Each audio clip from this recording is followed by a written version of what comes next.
റോഡരികത്തായി ചുവട് മുഴുവൻ ദ്രവിച്ച് അപകട ഭീഷണി ഉയർത്തി നിൽക്കുന്ന മരം മുറിച്ചു മാറ്റാതെ അധികൃതർ. പത്തനംതിട്ടയിലാണ് സംഭവം. പത്തനംതിട്ടയിൽ കൈപ്പട്ടൂർ പന്തളം റോഡിലാണ് റോഡിനോട് ചേർന്ന് അപകടകരമായി മരം നിൽക്കുന്നത്. മരത്തിന്റെ ചില്ലകൾ വെട്ടി ഒതുക്കാൻ ശ്രമിച്ചവരെ പഞ്ചായത്ത് തടഞ്ഞുവെന്നും പ്രദേശവാസികൾ പറയുന്നു.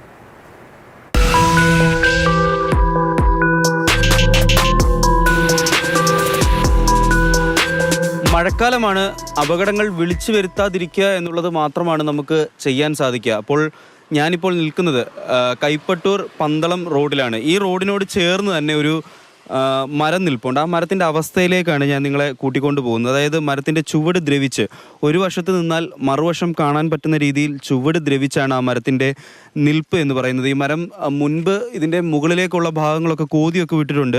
എന്നിരുന്നാലും ഇതിൻ്റെ ചുവട് ദ്രവിച്ചിരിക്കുന്നത് കൊണ്ട് തന്നെ കടപുഴകിയാൽ അത് റോഡിലേക്കായിരിക്കും, വലിയൊരു അപകടത്തിലേക്കായിരിക്കും അത് വഴിവെക്കുക. നമുക്ക് ഇവിടുത്തെ പ്രദേശവാസികളോടൊക്കെ തന്നെ ഇതിനെപ്പറ്റി ചോദിക്കാം. ഈ മരം ഇപ്പോൾ ഇങ്ങനെ ചുവട് ദ്രവിച്ച് നിൽക്കാൻ തുടങ്ങിയിട്ട് എത്ര കാലമായി കാണും? ഇതിപ്പം ഒരു വർഷത്തോളമായി.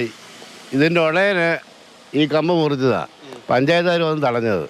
പഞ്ചായത്ത് ഇവിടെ തുമ്പോള് പഞ്ചായത്തുകാർ അവർ തടഞ്ഞതിന് ശേഷം പുള്ളി കമ്പ് മുറിക്ക് നിർത്തി ഇങ്ങനെ നിൽക്കുവാണ്. അല്ല, കമ്പ് മുറിച്ചപ്പോൾ പഞ്ചായത്ത് എന്തിനാ തടഞ്ഞത്? പഞ്ചായത്ത് തടഞ്ഞ പഞ്ചായത്തിൽ സ്ഥലമാകുമ്പോഴുണ്ട്. ഈ പഞ്ചായത്ത് എന്നിട്ട് ഇത് മുറിച്ചു മാറ്റാൻ നടപടിയൊന്നും എടുക്കുന്നില്ലേ? ഇല്ല, പഞ്ചായത്ത് യാതൊരു നടപടിയില്ല. അവരന്ന് വന്നിട്ട് പോയാൽ പിന്നെ ഇങ്ങോട്ട് വന്നിട്ടില്ല. ഇത് വീണ റോഡിലെ വീഴുന്നുള്ളൂ, വണ്ടിയുടെ വണ്ടിയിലും വീഴും.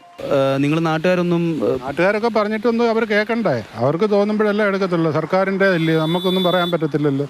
സർക്കാർ അവർ വെട്ടാമെന്ന് പറയുന്നുണ്ട്. എല്ലാവരോടും പറഞ്ഞ ഈ 2 മരം അപ്പുറത്തേക്കുന്നതും എല്ലാം ഉണ്ട്.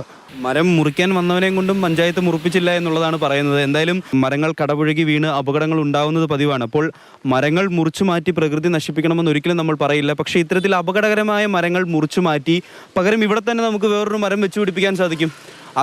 അത്തരത്തിലുള്ള കാര്യങ്ങൾ ചെയ്യാൻ അധികൃതർ മുന്നിലേക്ക് വരണമെന്ന് മാത്രമാണ് നമുക്ക് പറയാനുള്ളത്. സുധീഷ് തിരുവല്ലയ്ക്കൊപ്പം നിതിൻ തോമസ്, മാതൃഭൂമി ന്യൂസ്, പത്തനംതിട്ട.